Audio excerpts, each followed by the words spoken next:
पर है, लेकिन फिर भी ये रोते हुए घूम रहे हैं। ये बात समझ में नहीं आई महाराज।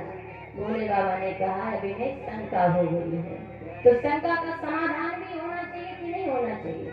बोले तो एक काम करो कि जाकर के तुम इनकी परीक्षा ले लो। परीक्षा कैसी ली? सती जी देखिए, एक गलती तो उनसे ये हो गई कि उन्होंने कहा कि उनका नाम कुंभज ऋषि है। ये कथा क्या सुनाएंगे? दूसरी गलती हो रही है कि उन्होंने सोचा कि जिस पत्नी के विरह में भटक रहे हैं, क्यों ना हो उसी पत्नी का वेश बना लो। अगर परमात्मा होंगे तो समझ जाएंगे, नहीं होंगे तो मैं भी समझ जाऊंगी कि कोई ऐसी राजकुमार है। अब जब सीता जी का वेश बनाया तो महाराज सीता जी का वेश बना करके आगे आगे चलने लगे। तो गोस्वामी तुलसीदास जी ने लिखा कि जब सती जी भेष बनाकर के सीता जी का आगे आगे चलने लगे तो राम जी समझ गए। राम जी क्या महाराज, सब कोई समझ जाएगा कि सीता जी तो वो हैं जो श्री रामचंद्र के पीछे पीछे चलते हैं। लेकिन ये कैसे सीता जी, श्री रामचंद्र जी पीछे और सीता जी आगे आगे चल रहे हैं।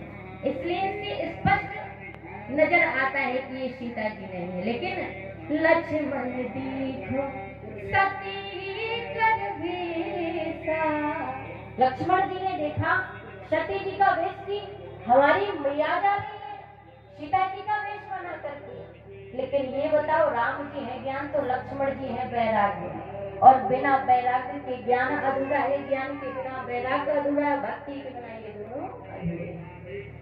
तो बोले ये हमारी सीता जी नहीं हो सकती। अब सती जी ने कहा कि लगता है अभी पहचाना नहीं है। राम जी ने देखा कि अगर इनको शंका है तो इनकी शंका का समाधान भी किया जाए, इनकी शंका भी मिटाई जाए। राम जी गए, प्रणाम किया। अरे देवी, आप इस जंगल में अकेले कहाँ घूम रही हैं? भोले बाबा कहाँ हैं? सती जी ने कहा कि ये कैसे समझ गए? एक बार देखा कि कहीं ऐसा तो नहीं है कि वेश बदलना ही भूल गई। देखा तो सीता जी के वेश में। सती जी ने कहा कि मुझसे बहुत बड़ी गलती हो गई। राम जी ने कहा माता जी आप थोड़ी देर के लिए अपने नेत्र बंद करेंगे। जब सती जी ने नेत्र बंद किए तो देखा महाराज राम लक्ष्मण सीता जी यहाँ भी हैं, वहाँ भी राम लक्ष्मण सीता जी हैं। आगे देखा तो सीताराम जी, पीछे देखा तो सीताराम। सती जी ने नेत्र बंद किए महाराज, देखा ऐसे दृश्य देखे कि हर जगह राम और सीता है। नेत्र खुले तो देखा कि इनके साथ सीता नहीं है। नेत्र बंद करके देखा तो सीता जी साथ में है। सती जी ने कहा मुझसे बहुत बड़ी गलती हो गई। देखिए, एक गलती, दूसरी गलती यहाँ हुई, तीसरी गलती कहाँ हुई? तीसरी गलती जब सती जी गई, भोले बाबा ने पूछा क्या बात है सती जी, आपने परीक्षा ली कि नहीं ली? अब सती जी नहीं बता रही कि परीक्षा ली कि नहीं ली। बोले नहीं बाबा, हमने कोई परीक्षा नहीं ली। बोले बताओ, अगर आप वहाँ पर ठहरी थी, आपको शंका थी, तो आपने तो परीक्षा ली होगी। तो देखिए तीसरी गलती क्या कर रही है, क्या कहती है कि कछु न परीक्षा अली ने गुसाई, कछु न परीक्षा अली ने गुसाई, कीन्हो प्रणाम तुम्हारी कीन्हो प्रणाम तुम्हारी कीन्हो प्रणाम। बोले कछु न परीक्षा लीन गोसाई, कीन्हो प्रणाम तुम्हारी नहीं। भोले बाबा ने कहा ऐसा तो नहीं हो सकता। अगर आपको हमारी तरह प्रणाम करना होता तो आप वहां पर रुकती ही नहीं, आप कहते ही नहीं कि ये राम जी नहीं हो सकते, ये लक्ष्मण जी नहीं हो सकते, ये सीता जी नहीं हो सकते। तो बोले इसका मतलब कि तुमने कुछ ना कुछ गड़बड़ जरूर की है।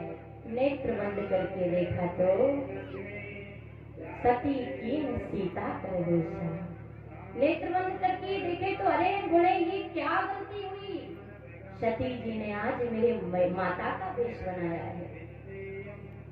और जब माता का वेश बनाया, उन्होंने सती जी से कुछ नहीं कहा, सती जी से कुछ भी नहीं कहा, लेकिन मन में विचार करते हैं कि आज सती जी ने मेरी माता का वेश बनाया है। अगर मैं सती को अपनी पत्नी रूप में ग्रहण करता हूँ तो मेरी माँ का अपमान होगा, इसलिए मैं ये प्रण करता हूँ कि सती के इस रूप से मेरा भेद नहीं रहेगा। तो महाराज इसलिए कहती हूँ कि शास्त्रों पर कभी शंका नहीं करनी चाहिए।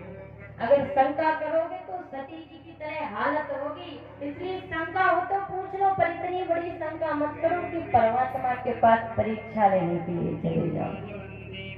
क्योंकि परमात्मा का नियम आज तक कोई नहीं बदल पाया, कोई समझ भी नहीं पाया।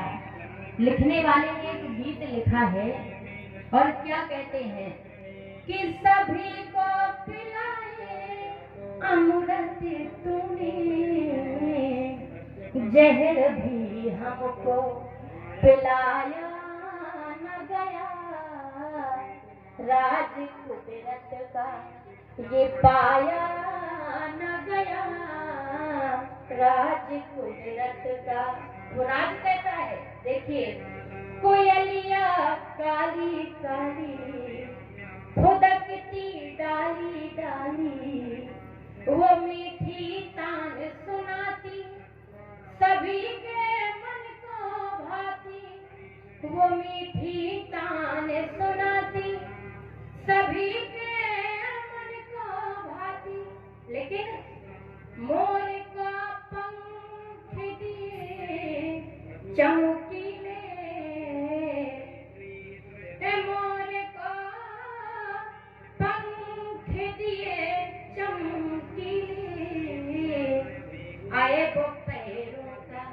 कभी महाराज मोर के पैरों को देखना कितनी सुंदर लगती है देखने में, लेकिन फिर भी मोर का पंख दिए चमकीले, आए वो पैरों का छिपाया न गया, राज कुदरत का ये पाया न गया, राज कुदरत का। और कमल फूलों का राजा विष्णु के नाभि विराजा, तीन लोकों का राजा विश्व में बजता बाजा, कमल को फेंक दिया कीचड़ में।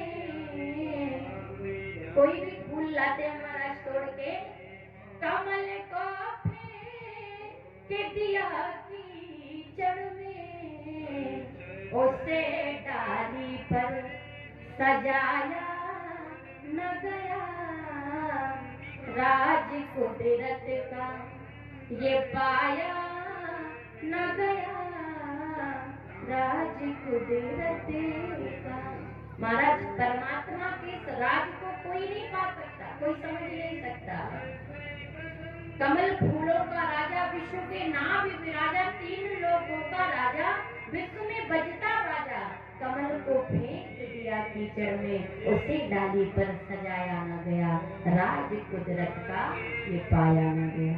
चलिए ज्यादा समय न लेते हुए गोस्वामी तुलसीदास जी ने लिखा है कि जब जब होई धर्म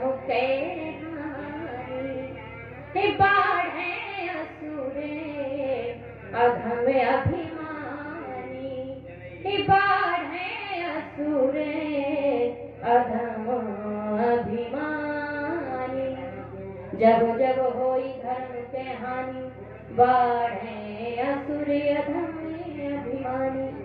जब जब महाराज इस पृथ्वी पर धर्म की हानि होगी तो बाढ़े असुर अधम अभिमानी, तो मेरे परमात्मा का जन्म जरूर होगा।